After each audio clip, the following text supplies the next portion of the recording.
You clear the hallway. Trauma 1, incoming. BP is 70/40 and dropping fast. The shouting bounced off the sterile white tiles of the corridor, mixing with the frantic rhythm of gurney wheels slamming against the floor. Nia didn't look up from her clipboard until the air pressure in the room changed, that familiar vacuum of chaos that always preceded a dying body. At 52, Nia was the chief of trauma surgery. She had seen everything: bullet wounds, pile-ups, industrial accidents. She didn't panic. She worked. "Talk to me," Nia commanded, her voice cutting through the noise like a scalpel. She snapped on blue latex gloves, stepping toward the gurney that had just burst through the double doors. Male, roughly 55, T-boned at the intersection of 4th and Main, unconscious at the scene, intubated in transit, possible internal hemorrhage. The paramedic was breathless, sweat dripping down his temple. Nia moved to the side of the gurney. Scissors. A nurse slapped the shears into her hand. Nia worked quickly, cutting through the expensive fabric of a charcoal gray suit jacket. It was soaked in dark, heavy blood. She cut through the white dress shirt beneath, ripping the fabric away to reveal a chest that was heaving against the mechanical ventilation. "Get the ultrasound," Nia barked, pressing her fingers against the patient's neck to check the carotid pulse. It was thready, weak, like a bird fluttering against a cage. She looked down at the patient's face for the first time. The world stopped. The beeping of the cardiac monitors, the shouting of the residents, the squeak of shoes, it all vanished into a high-pitched ringing in her ears. The fluorescent lights overhead seemed to flare and then dim, tunneling her vision down to the man lying on the table. His hair was peppered with silver now, and gravity had etched lines around his eyes and mouth. But there was no mistaking the structure of that jaw. There was no mistaking the small, crescent-shaped scar just above his left eyebrow. Min-jun. Nia's hand froze on his chest. For a second, she wasn't in a trauma center in Chicago. She was 22 years old, standing under a yellow umbrella in Seoul, watching this same man laugh as rain dripped off his nose. She was feeling the warmth of his hand on her waist in a cramped jazz bar in Itaewon.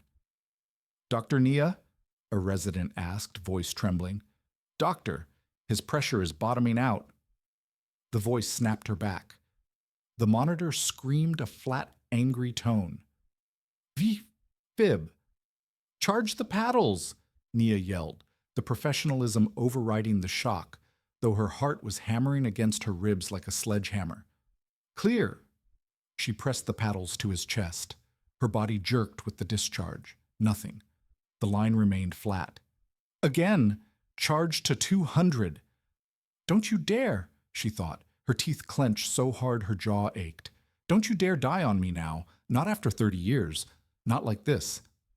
"Clear." The body arched off the table. Silence. Then a beep. A jagged, weak, beautiful beep. Then another. The rhythm returned, chaotic but present. "We have a pulse," the nurse exhaled. "Stabilizing." Nia stepped back, her breath hitching in her throat. She stared at him.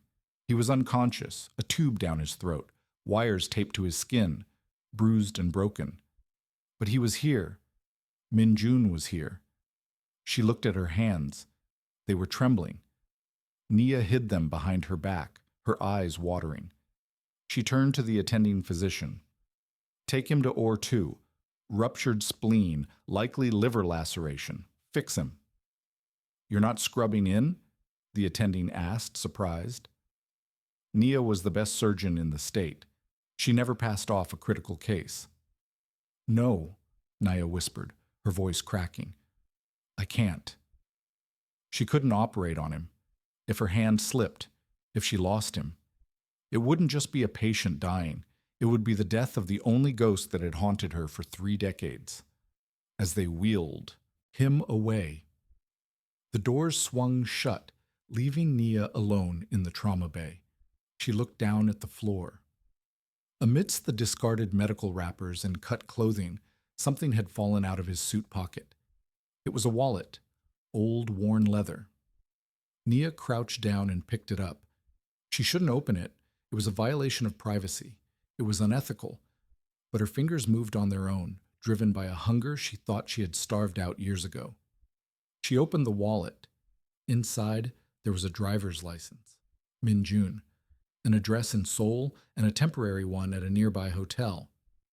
He was just visiting, and tucked behind the plastic window, hidden behind a stack of platinum credit cards, was a photo. It wasn't a picture of a wife. It wasn't a picture of a child. It was a photo booth strip.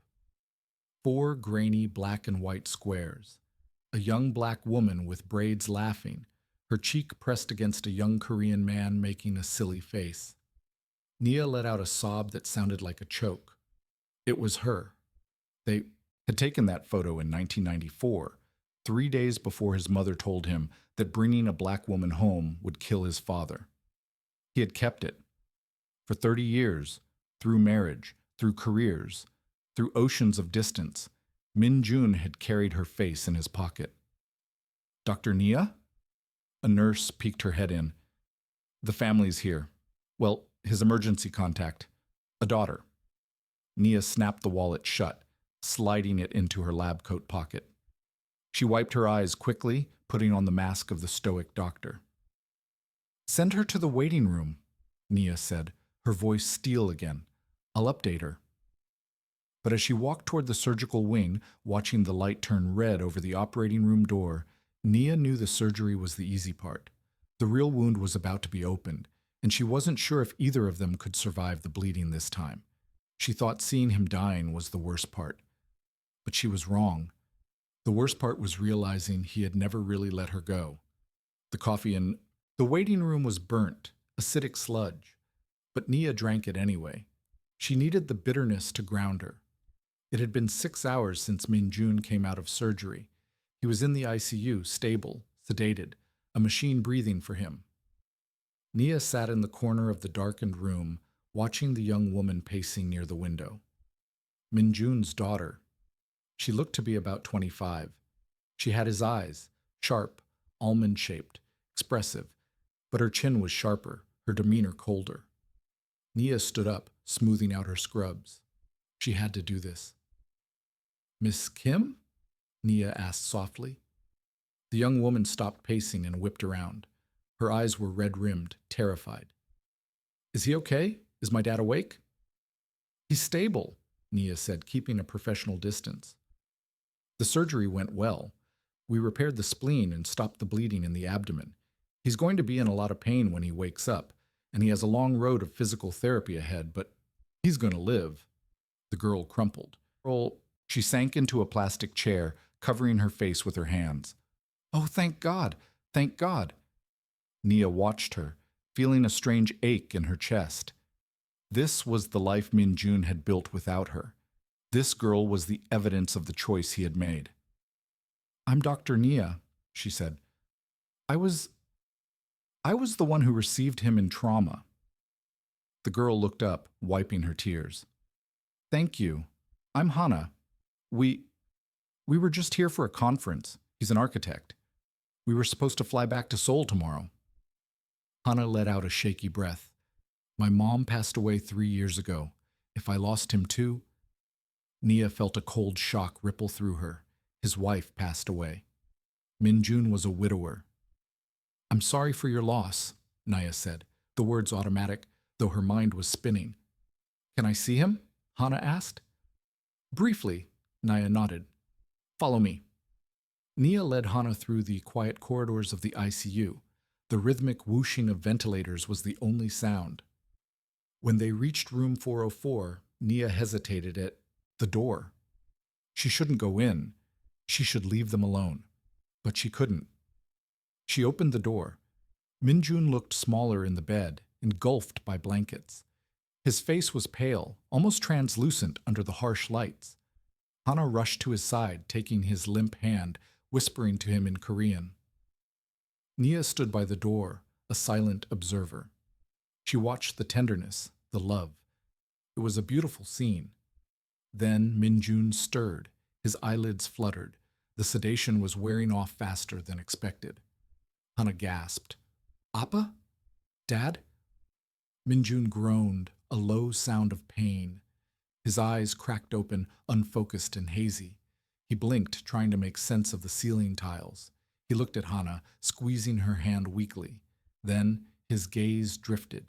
It moved past his daughter, past the monitors, and landed on the figure standing in the shadows of the doorway.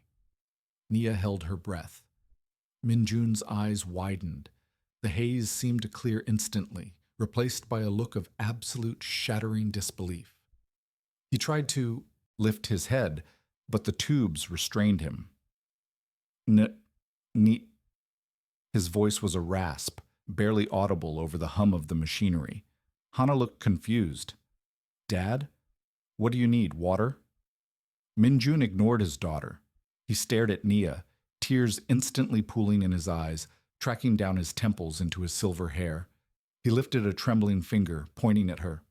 Nia, he croaked. It wasn't a question. It was a prayer. Hana turned, looking at the doctor with narrowed eyes. Do you know my father? Nia felt the walls closing in. The professional barrier had just been nuked. She stepped forward into the light. Min-jun, she whispered. You're real, he wheezed, a sob breaking through his chest, triggering the alarms on the monitor as his heart rate spiked. I thought I was dead. I thought this was heaven. Dad, calm down, Hana said, panic rising.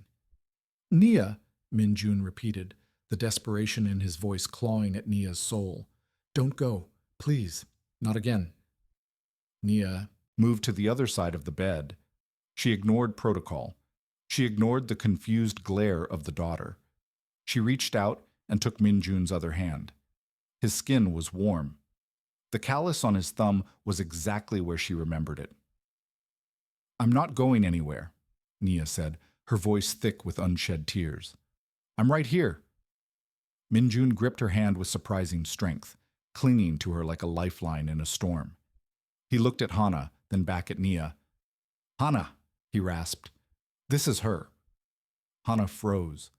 She looked at Nia, her eyes scanning the doctor's face, the dark skin, the braids pulled back in a bun, the name tag. Then realization dawned on her face, cold and hard. Her? Hana asked, her voice dropping. The woman from the stories? The one you... She stopped, biting her lip. The one you told Mom about? Nia stiffened. He told his wife about me? Hana stood up, pulling her hand away from her father. The warmth in the room evaporated, replaced by a sharp, jagged tension. You need to rest, Dad, Hana said stiffly. She turned to Nia, her eyes blazing with a mix of grief and defensiveness. Doctor, could I speak with you outside? Now. Nia looked at Min-jun. I'll be right back. Rest. She let go of his hand. It took him a few seconds to release her fingers. Out in the hallway, Hana crossed her arms. She wasn't the scared girl anymore. She was a protective daughter. So, you're Nia, Hana said, the great tragedy of his life. We knew each other a long time ago, Nia said calmly. I know, Hana snapped. I grew up hearing about how complicated love is. I grew up watching my mother cry because she knew she was second place to a memory, to you. The words hit Nia like a physical blow. She had assumed Min-jun had moved on, that he had been happy. Hearing that her ghost had haunted his marriage brought no satisfaction, only a deep, heavy guilt. I didn't know, Nia said softly. We haven't spoken in 30 years. Well, you're here now, Hana said, her voice shaking. Look, my dad almost died today. He's vulnerable. He's confused. Don't think you can just waltz in here and pick up where you left off. He has a life. He has a reputation. My grandmother is still alive, and she still hates you. Nia flinched. The grandmother, the woman who had looked at Nia with such disdain, who had called her dirty without ever speaking a word. I'm his doctor right now, Hana, Nia said, drawing on her authority. My priority is his survival. Good, Hana said. Keep it that way, because if you break his heart again, or if you dishonor my mother's memory, I won't forgive you. Hana turned and stormed back into the room, slamming the door. Nia stood in the silent hallway, clutching the wallet in her pocket. She felt the weight of the photo pressing against her hip. She thought the obstacle was time. She thought the obstacle was distance. But as she looked through the glass window at the daughter guarding her, "Father," Nia realized the real obstacle was the wreckage they had left behind, and Min-jun was about to wake up into a war zone. 2 days later, the rain hit Chicago. It lashed against the windows of the hospital, turning the skyline into a gray smear. Nia was in her office, staring at a stack of paperwork she hadn't touched in an hour. She was avoiding room 404. She had assigned another attending to Min-jun's case, trying to respect Hana's wishes, trying to do the right thing. But the right thing felt like suffocating. Her pager buzzed. Room 404. Patient requesting chief of trauma. Nia closed her eyes. He was stubborn. He always had been. She walked down the hall, her heart beating a rhythm she hadn't felt since she was 22. When she entered the room, Hana was gone, probably at the hotel to shower or eat. Min-jun was sitting up, slightly elevated. The color had returned to his face, though he still looked tired. When she walked in, his eyes locked onto hers and didn't let go. "You sent Dr. Evans," he said. His voice was stronger now, deep and resonant. "I don't like Dr. Evans. He has cold hands." Nia offered a small, sad smile. She stayed near the door. "He's a good surgeon, Min-jun." "Come here," he said. It wasn't a demand. It was a plea. Nia hesitated, then walked to the chair beside his bed. She sat down, keeping her hands in her lap. "Why didn't you look for me?" Min-jun asked. No small talk, no warm-up. He went straight for the wound. Nia looked down at her hands. "You made your choice, Min-jun. You got on that plane. You told me you had a duty to your family. You told me our worlds were too different. I respected your decision." "I was a coward," Min-jun said, his voice cracking. "I was 23 and I was terrified of my mother. I thought if I left you would find someone better, someone who didn't have to hide you." "I didn't want someone better," Nia whispered, looking up at him. "I wanted you." Min-jun flinched. "I married Jiwoo because it was expected. She was a good woman. She deserved a husband who loved her whole heart. But I couldn't give her that, because I left it in a rainy alleyway in Seoul." "Hana hates me," Nia said quietly. "Hana is loyal to her mother," Min-jun sighed.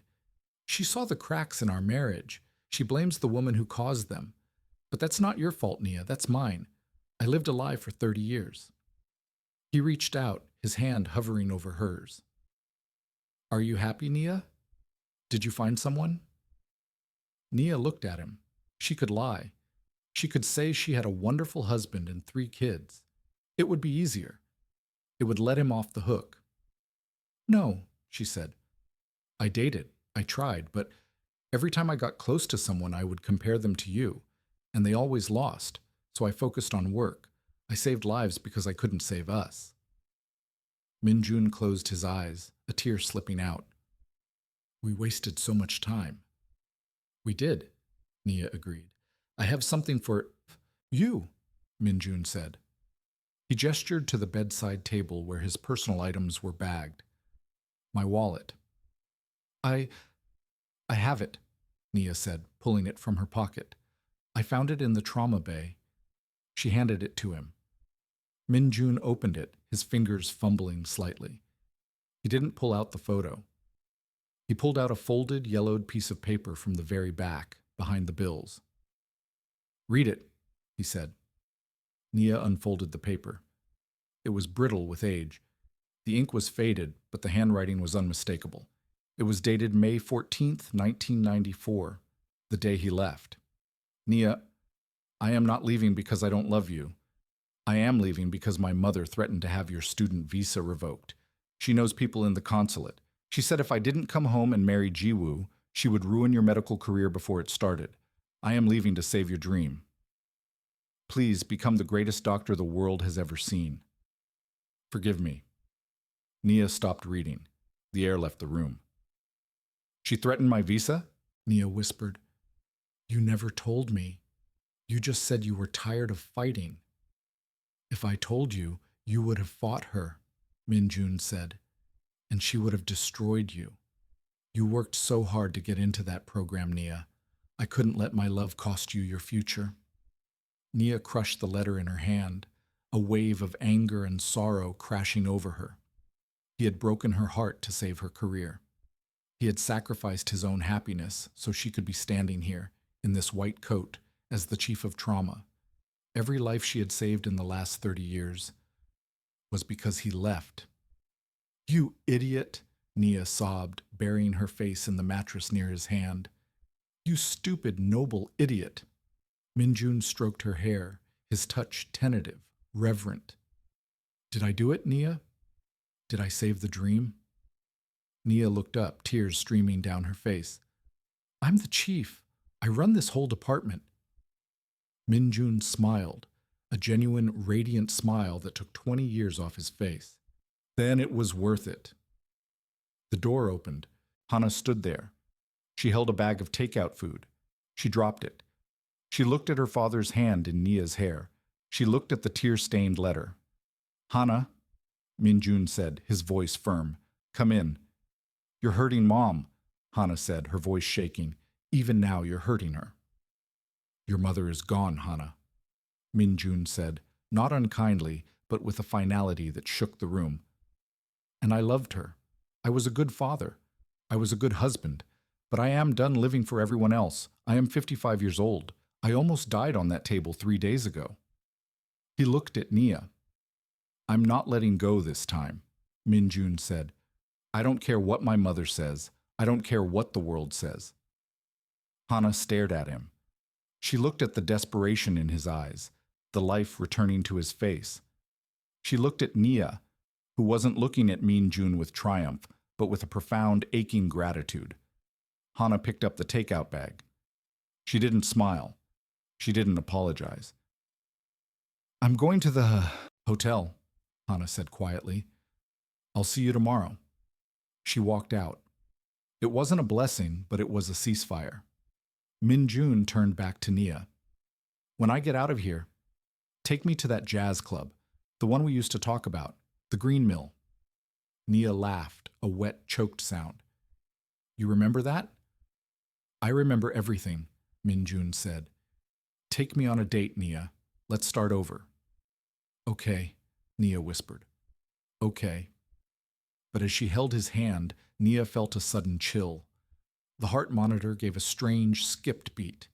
Min-jun frowned, pressing his hand to his chest. Min-jun? Nia asked, her doctor instincts flaring instantly. It's tight, he gasped. Then the alarm started screaming. Nia didn't scream. She didn't cry. She moved. Code blue, room 404. She slammed the button on the wall and immediately lowered the bed flat. Min-jun's eyes rolled back, his hand slipping from hers. No, no, no, Nia hissed, climbing onto the bed, straddling him to start compressions. You do not get to do this. You do not get to confess and then leave. Stay with me. Nurses flooded the room. The crash cart arrived. Ventricular tachycardia, a nurse yelled. Push epi, Nia commanded, pumping his chest. 1, 2, 3, 4.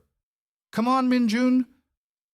It was a clot, a pulmonary embolism. A piece of the debris from the accident had broken loose. It was the silent killer of trauma recovery. Charging! Nia jumped off. The body jolted. Flatline.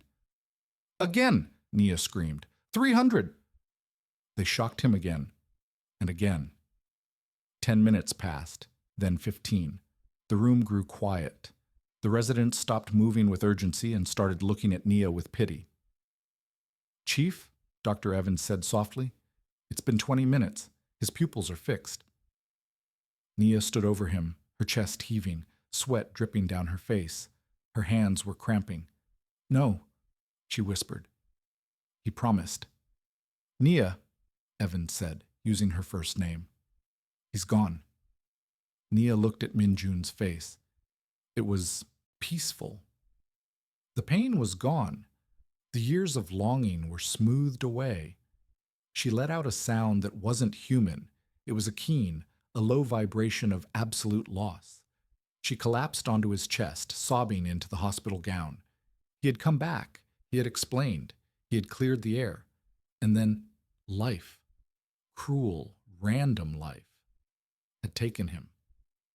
3 months later. The autumn wind in Chicago was biting, swirling dead leaves around Nia's ankles as she walked through the cemetery. She wore a black coat and a scarf Min-jun would have liked. She reached the grave. It was fresh. The stone was polished gray granite. Kim Min-jun, beloved father. There was someone else there. Hana. She was arranging white chrysanthemums at the base of the stone. She looked up as Nia approached. Hana didn't scowl. She looked tired, but the sharpness was gone. "I didn't think you'd come," Hana said. "I couldn't stay away," Nia replied softly. They stood in silence for a long time, the wind being the only conversation. "I found his journals," Hana said suddenly. Nia turned to her. "He wrote in them every day," Hana continued, looking at the grave. "For years. He wrote about Mom, he wrote about me, but the margins were always full of you, sketches of your face, wondering if you were happy, wondering if you were eating enough." Hana reached into her purse and pulled out a small velvet box. "He bought this 30 years ago," Hana said. "He kept it in a safe deposit box. My mom never saw it. I found the receipt. It's dated the day before he left Seoul." Hana handed the box to Nia. Nia opened it. It was a ring. Simple, gold, with a small jade stone. "He wanted to propose," Hana said, her voice breaking. "He didn't just leave to save your career, Nia. He left because he knew if he stayed, his family would cut him off, and he would have nothing to offer you. He wanted you to have everything." Nia stared at the ring. The circle of gold blurred through her tears. "Why are you giving this to me?" Nia asked. "Because," Hana said, looking Nia in the eye, "my father was a good man, but he was a sad man. The only time I ever saw him look truly alive was in that hospital room with you." Hana stepped closer. "He loved you until the very last second. I think you should have it." Nia took the ring out. She didn't put it on her finger. That time had passed. Instead, she slipped it onto the gold chain around her neck, letting it rest against her heart, right next to the locket that held the photo booth picture. "Thank you, Hana," Nia whispered. "I'm going back to Seoul tomorrow," Hana said. She hesitated, then extended a hand. "If you're ever in Korea, come visit. We can have tea. I can show you where he grew up." Nia took her hand. It was warm. It felt like forgiveness. "I would like that." Hana left, walking away through the trees. Nia stayed. She knelt down and touched the cold stone. "You got your wish, Min-jun," she whispered, to the earth. "I'm the chief. I made it." She felt a sudden warmth, a brush of wind against her cheek that felt strangely like a hand. "But I'd trade it all," she said, a tear falling onto the granite. "I'd trade it all for that date at the green mill." Nia stood up. She buttoned her coat.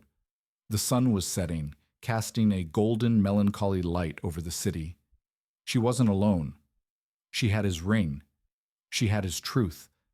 And for the first time in 30 years, she didn't have to wonder why. He had loved her enough to let her go, and in the end, he had loved her enough to come back, just to say goodbye. Nia walked out of the cemetery, the ring warm against her skin. It wasn't the ending they wanted, but it was the ending they needed. It was peace. Question for the comments. Do you believe that right person, wrong time is a real thing, or just an excuse we use when we're too afraid to fight for who we love? Let me know your story below.